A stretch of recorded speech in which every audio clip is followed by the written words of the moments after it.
తెలుగు సినీ రచయితల సంఘం ప్రధాన కార్యదర్శిని. ఈరోజు నేను మా సంఘం తరఫున మాట్లాడడానికి వచ్చాను. ఎత్ర నార్యస్తు పూజ్యంతే రమంతే తత్ర దేవత అన్నారు. ఎక్కడైతే స్త్రీలు గౌరవింపబడతారో పూజింపబడతారో అక్కడ దేవతలు కొలువుంటారు అని. ఇది మనకు పెద్దలు చెప్పిన వాక్యం. ఇవాళ సమాజంలో ఉన్న పరిస్థితులను చూస్తుంటే ఎవరు కూడా దీని గురించి ఆలోచించట్లేదు. అండ్ ఎక్కడ కూడా స్త్రీకి సమున్నత స్థానం కానీ గౌరవం కానీ దొరకటం లేదు అనేది అర్థమవుతుంది ఈ మహిళల మీద జరుగుతున్న దాడులు చూస్తుంటే. పురుషులకు ఉన్నట్టే మహిళలకు కూడా ఎన్నో కళలు ఉంటాయి. వాటిని చేయాలన్న ఆరాటం ఉంటుంది, ఆతృత ఉంటుంది. ఎలాగైనా they dedicate themself to achieve there dreams. అలాంటప్పుడు వాళ్ళు ఇల్లు దాటి బయటికి వచ్చినప్పుడు వర్కింగ్ స్పేస్లో సమాజంలో కనుక రక్షణ లేకపోతే అది అంతకన్నా అన్యాయం ఇంకొకటి లేదు. వేటూరు గారు ఎప్పుడో అన్నారు, మా వేటూరు గారు, మర్మస్థానం కాదు అది జన్మస్థానం అని. అది ప్రతి ఒక్కళ్ళు గుర్తుంచుకొని స్త్రీకి రక్షణ కల్పించాల్సిన అవసరం ఎంతో ఉంది. దానికి ప్రభుత్వం వైపు చూడడం కన్నా మన సంస్థల్లో మన విభాగాల్లో మన స్త్రీలను ఏ విధంగా గౌరవించుకుంటున్నాం, ఏ విధంగా ప్రొటెక్ట్ చేసుకుంటున్నాం అన్న విషయం కూడా మనం ఆలోచించాలి. మేము దశాబ్దం కాలంగా మా యూనియన్లో విమెన్ ప్రొటెక్షన్ సెల్ ఉంది. అండ్ ప్రౌడ్లీ ఐఎమ్ సేయింగ్ ఈ రోజు వరకు మాకు ఒక్క కంప్లైంట్ కూడా ఒక్క మహిళా రచయిత్రి నుంచి కూడా రాలేదు. That cell is there, but we're still there. ఎవరికి మా యూనియన్లో అనే కాకుండా ఎక్కడ ఎవరికి ఎలాంటి సేఫ్టీ సంబంధమైన సమస్యలు వచ్చినా కూడా we're there to address them. And కలకత్తాలో జరిగిన సంఘటనని మా సంఘం తరఫున మేము తీవ్రంగా ఖండిస్తున్నాం. అండ్ కలకత్తా అభయ వాళ్ళ పేరెంట్స్కి మా సంఘీభావం తెలియజేస్తున్నాం. Thank you so much. Telugu film produce council president, Telugu film chamber of commerce secretary Damodar Prasad గారు. నేను నిజంగా చెప్పంటే మాటలు రావట్లేదండి. This happened some time in first week off August and 9th August, and today is what, 28. About 3 days back, Supriya takes the lead and she comes to us regarding this issue. First of all, this is where I feel we have failed. This must have been done much earlier, and the lead must have been taken by all of us much earlier. But anyway, it's not late. This shows, ఇందాక doctor గారు చెప్పారు, like justice denied అంటారు కదా, ఆ రకంగానే ఇవాళ 30 seconds 1 minute కంటే కూడా ఏ న్యూస్ మన మైండ్లో ఉంటలా. That's the generation we're in right now. Our focus is only for 30 seconds or 1 minute. After that it becomes old news, పాత న్యూస్ అయిపోతుంది. But having said that, what happened with Doctor in Calcutta is something which has to remain consciously in our minds, which has to keep us alert regarding our women of the society. It's a must nowadays. గవర్నమెంట్లో ఏం చేయట్లేదు కాదు, first మనం ఏం చేస్తున్నాం, మన ఇళ్ళల్లో మన పిల్లల్ని ఏ రకంగా పెంచుతున్నాం. First, the consciousness has come from there for any change in this world. Most probably, whoever was there on that day, whoever did this crime, what kind of a household he's come from, what kind of parenting has he come from. That's where it starts. Am I right, doctor? That's what you meant, right? It's true. It all starts here. Telugu film industry, as a mother body of the chamber mother body ga Telugu film tarafuna all my condolences to the family, and pray to God for all the strength for them. That's all we can say. Thank you. ప్రతి ఒక్కళ్ళు ఇండస్ట్రీలో దీన్ని drive చేయాలి. నిజంగా సుప్రీంని నేను మనస్ఫూర్తిగా అభినందిస్తున్నాను. Voice of the Telugu ఇండస్ట్రీని ఈ రోజు వినిపించడానికి సుప్రీం ఇనిషియేషన్ అమ్మాయి 4 రోజులు ఎంత కష్టపడింది నాకు తెలుసు.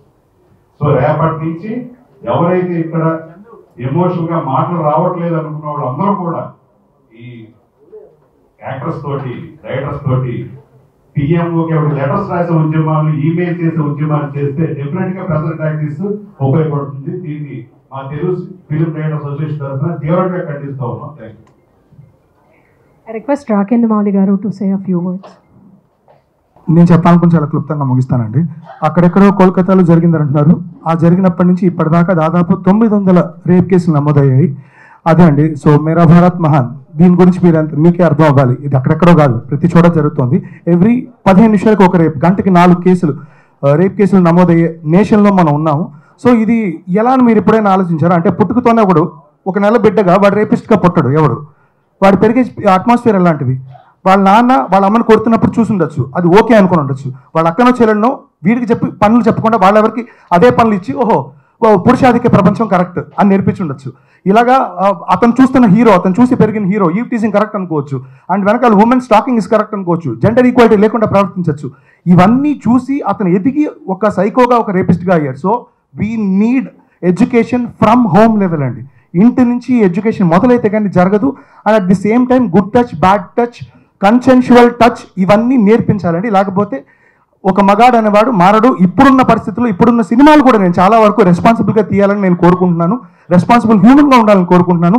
And system has failed because శవరాజకీయాలు చేస్తున్నారు, అది అందరికీ తెలుసు. నేను దాని గురించి ఇంకా ఎక్స్ట్రా మాట్లాడాలి తలుచుకోవట్లేదు. కానీ so all I'm trying to say is be a responsible human being. And పెంపకం అనేది ఇంట్లోంచి మాత్రమే పెరుగుతుంది.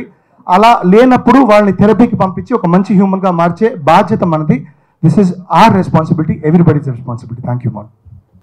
హలో, నేను ఇక్కడ చాలామందికి అసలు తెలియదండి. నేను ఒక చిన్న ఆర్ట్ డైరెక్టర్. లైక్ ఈ మధ్య కాలంలోనే I started doing my films. ఇప్పుడు ఈ ఈవెంట్కి సంబంధించి వస్తే అసలు యాక్చువల్లీ ఎవ్రీ టైం ఇప్పటికి కూడా ఎంతమంది ఎన్నిసార్లు మాట్లాడుతుంటే అన్నిసార్లు గూస్ బంప్స్ వస్తున్నాయండి. అసలు అంటే అంత ఈజీగా ఎలా స్క్రోల్ త్రూ చేస్తున్నారు జనాలు, అంత కామన్ ఈవెంట్ లాగా, ఇన్సిడెంట్ లాగా ఎలా తీసుకుంటున్నారు అనేది ఐ స్టిల్ కాంట్ అండర్స్టాండ్. కానీ నేను ఇది ఇనిషియేటివ్ తీసుకున్నప్పుడు it was a 1-man army. నాకు సపోర్ట్ చేసిన తేజ గారు, జీవిత గారు, federation, chamber, MAA association, art directors association first initiative తీసుకుంది దీన్ని. ఇంతమంది సపోర్ట్ చేస్తే కానీ we were not able to pull through to this event. And first thing ఏంటంటే, నేను ఇంతమంది వస్తారు, ఇంతమంది రెస్పాండ్ అవుతారని ఎప్పుడూ అనుకోలేదు. డాక్టర్ కామాక్షి భాస్కర్లా నేను అడిగిన వెంటనే she pulled off all her contact list for me. And చాలామందికి పాపం తనే ప్రమోట్ చేశారు. సో ఎవ్రీ వన్, మీరు అంటే ఇవాళ చేసిన మన సాలిడారిటీ వాక్ ఈజ్ నా దృష్టిలో ఇట్స్ యాక్చువల్లీ అంటే చాలా చిన్న పని. Like what we can do for her is at least okay we know what has happen to you అని చెప్పగలిగే ఒక చిన్న solidarity walk, that's it. So వచ్చిన ప్రతి ఒక్కళ్ళకి చాలా థ్యాంక్ యూ అండి. ఇంత టర్న్ అప్ నేను ఎవరిని ఫాలో అప్ చేయలేకపోయాను, but every one turned up on your own. So thank you very much. EC member అని తెలుగు ఫిలిం ఛాంబర్ పద్మయ్య గారు వాళ్ళ స్పందన తెలియజేస్తారు. మనకి పేరెంట్స్ జన్మనిచ్చినట్లయితే డాక్టర్స్ మన ప్రాణాలని సేవ్ చేస్తున్నారు. అటువంటి డాక్టర్స్ అన్ని అవర్స్ డ్యూటీ చేసినటువంటి లేడీ డాక్టర్స్ మీద ఇటువంటి రేప్ కేసెస్ జరగడం అనేది రియల్లీ ఇట్ ఈజ్ అంటే రెడిక్యులస్ అని చెప్పొచ్చు. Child abuse, child rapes, women abuse, women rapes, what not, everywhere women is getting raped by men in many cases. అది ఆఫీసులో కావచ్చు, జాబ్లో కావచ్చు, ఎక్కడైనా అవ్వచ్చు అండి. బట్ అభయ వచ్చింది, నిర్భయ వచ్చింది, ఇంకా దిశ వచ్చింది, ఎన్ని చట్టాలు వచ్చినా మన సైకాలజీ, ఉమెన్ని చూసేటువంటి దృక్పథం మారేంత వరకు ఇటువంటి సిచ్యుయేషన్స్ మళ్ళీ వస్తూ ఉంటాయి. The initiation has taken by Supriya is really అంటే ఒక ఎంత మంచి ఇనిషియేషన్ అంటే ఎవ్రీ వన్ షుడ్ అప్రిషియేట్. అంటే లేట్గా చేసినా అది ఎప్పుడు చేయకుండా ఉండడం కంటే ఎప్పుడైనా చేయడం అనేది చాలా గొప్పదనం. అయితే ఇప్పుడు మమతా బెనర్జీ గారు ఎందుకు తీసుకోవట్లేదు, ఎటువంటి యాక్షన్ తీసుకోవట్లేదు, హ్యాంగ్ ద రేపిస్ట్ అంటాము, we should speak about her, otherwise who will speak about her అనేటువంటి ఎన్ని నినాదాలు చేసినప్పటికి కూడా ఇంటి నుంచే అమ్మాయిని గౌరవించేటువంటి బిహేవియర్ రావాలి, బాయ్స్ థింకింగ్లో చేంజ్ రావాలి. పేరెంట్స్ అమ్మాయికి ఎలా చెప్తారో అబ్బాయిని కూడా అదే విధంగా చూడాలి అని చెప్పినప్పుడు మాత్రమే ఇటువంటి సిచ్యుయేషన్స్ తగ్గుతూ ఉంటాయండి. అయితే జస్టిస్ అనేది వెంటనే జరగాలండి. అది ఎలాంటి వాళ్ళైనా కావచ్చు, పొలిటికల్ కావచ్చు, లేకపోతే ఎంత ఇన్ఫ్లుయెన్స్ ఉన్న వాళ్ళైనా కావచ్చు, ఇమీడియట్గా చేసిన వాళ్ళకి పనిష్మెంట్ పడినట్లయితే కొంచెం వరకు ఇట్లాంటి కేసెస్ రిపీట్ కాకుండా ఉంటాయి. సో ఉమెన్ అందరూ కూడా తనకు తానే సెల్ఫ్ డిఫెన్స్ చేసుకోవాలి. షీ టీమ్ కాదు, మనకి మనమే డిఫెన్స్ చేసుకోవాలి. జీవిత గారు చెప్పినట్లుగానే ఎన్ని మనకి సెల్స్ ఉన్నా కూడా మనం బయటికి వెళ్ళేటప్పుడు బయటను పక్క వాళ్ళు ఏ విధంగా మనల్ని చూస్తున్నారు అనేటువంటి గ్రాస్పింగ్ పవర్తో మనం కొంతవరకు అరికట్టవచ్చు. పేరెంట్స్ ఏంటి, ఉమెన్ ఏంటి, ఎవరైనా కూడా తన ఆడపిల్లల్ని ఎంతో అల్లారుముద్దుగా పెంచుకుంటారు. అటువంటి పిల్లలకి ఇటువంటి ఇన్సిడెంట్స్ మరి ఒక్కటి కూడా మళ్ళీ రిపీట్ కాకూడదని నిజంగా నేను అనుకుంటున్నానండి. అసలు రిపీటే కావద్దండి. అభయ, నిర్భయ, దిశ ఎన్ని చట్టాలైనా రాని, కానీ ఇలాంటివి మాత్రం రాకుండా ప్రతి మగవాళ్ళు తన చెల్లిగా అక్కగా చూసినట్లయితే తప్పకుండా ఇటువంటివి రిపీట్ కాకుండా ఉంటాయని ఐ ఫీల్ అండి. Thank you so much for giving me this opportunity.